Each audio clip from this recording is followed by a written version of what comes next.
ஆனா இத பார்த்துட்டு சில பேர் வந்து நீ போய் ஆட்டம் போடுறது போட்டுரு. ஆனா திருப்பி என்கிட்ட வந்துருன்ற மாதிரி அவங்க சொன்ன மாதிரி இருக்கு அப்படின்னு சில விஷயங்கள் சொன்னாங்க. இன்னொன்னு வாழும்போதே ஒழுங்கா வாழ்ந்துருக்கணும். அம்மா பேச்ச கேட்டுட்டு இதெல்லாம் பண்ணிட்டு இப்போ என்ன உனக்கு அப்படிங்கிற மாதிரிலாம் நிறைய பார்க்க முடிஞ்சது.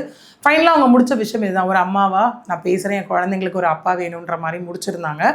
இதுக்கப்புறம் கெனிஷாவோடது ஒரு பெரிய இதுவாச்சு. அமைதியான இடத்தை தேடிய ஆண்களின் மனது செல்லும் அப்படிங்கிற மாதிரி அவங்க ஒரு விஷயம் போட்டிருந்தாங்க. உடனே நேற்று வந்து அப்டேட் பார்த்தோன்னா ஜெயம் ரவியோடது கிட்டத்தட்ட ஒரு 5 பேஜுக்கு கெனிஷா வித் ரிகார்ட் டு கெனிஷானே தனித்தனியாக போட்டிருந்தார். இவர் என்னென்ன கோத்ரூ பண்ணாருன்ற மாதிரி ஒரு பெண் இது வரைக்கும் ஜாஸ்தி சொன்ன வார்த்தையை அவர் சொல்லியிருக்கார். Physical, mental, emotional abuse, financial abuse எல்லாமே நான் கோத்ரூ பண்ணேன்.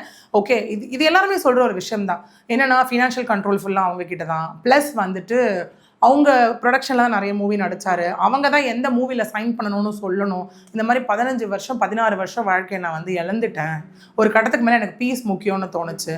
ஏன்னா இது எல்லாமே எப்படின்னா ஒன்ஸ் அந்த லவ் நம்மளே நிறைய மேட்ரிமோனல் டிஸ்பியூட்ஸில் பார்க்குறோம். ஒன்ஸ் அந்த லவ், அந்த மியூச்சுவல் ரெஸ்பெக்ட்டு, ட்ரஸ்ட்டு, லாயல்ட்டி எல்லாம் இருக்க வரைக்கும் ரொம்ப வாவ் ஃபேக்டராக இருக்குது. என்ன பண்ணாலும் என் ஒய்ஃப்பா, என் ஹஸ்பண்டுப்பா அப்படின்னு இருக்கு. ஒரு எமோஷனல் ட்ரைனேஜ் வந்துருச்சுன்னு வச்சுக்கோங்களேன், அந்த இடத்துல கம்ப்ளீட்டாக கட் பண்ண தோணுது. அந்த இடத்துல இவ்வளோ நாள் அவங்க இருந்த விஷயம்லாம் எப்படி ஆகுதுன்னா, இதெல்லாம் இவ்வளோ வருஷம் நான் ஏன் அவங்க கூட சகிச்சுட்டு வாழ்ந்தேன் அப்படிங்கிற மாதிரி ஒரு டேர்ன் எடுத்துருது. அதுவே தான் இங்கே நடந்ததை நம்மளால பார்க்க முடியுது. ஜெயம் ரவியும் அப்புறம் அவர் பாருங்க ரவி மோகன்னு சொன்னாலும் ஜெயம் ரவின்னு தான் வருது.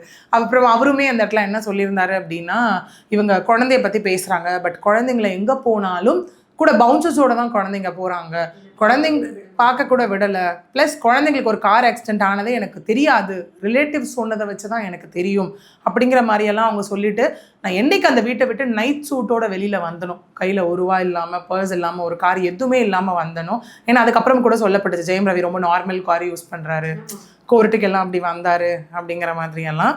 நான் என்றைக்கு அந்த நைட் சூட்டோட வெளியே வந்தனோ, அந்த வீட்டை விட்டு வெளியே வரும்போதே என் மனதளவில் நான் முடிவு பண்ணிவிட்டேன், அவங்க என்னோட எக்ஸ் ஒய்ஃப் தான் அப்படிங்கிறத நான் முடிவு பண்ணிட்டேன். நோட்டுன்னு போட்டு கீழே போட்டிருப்பாரு ஆக்சுவலி அவர் அந்த இடத்துல, இல்லையா?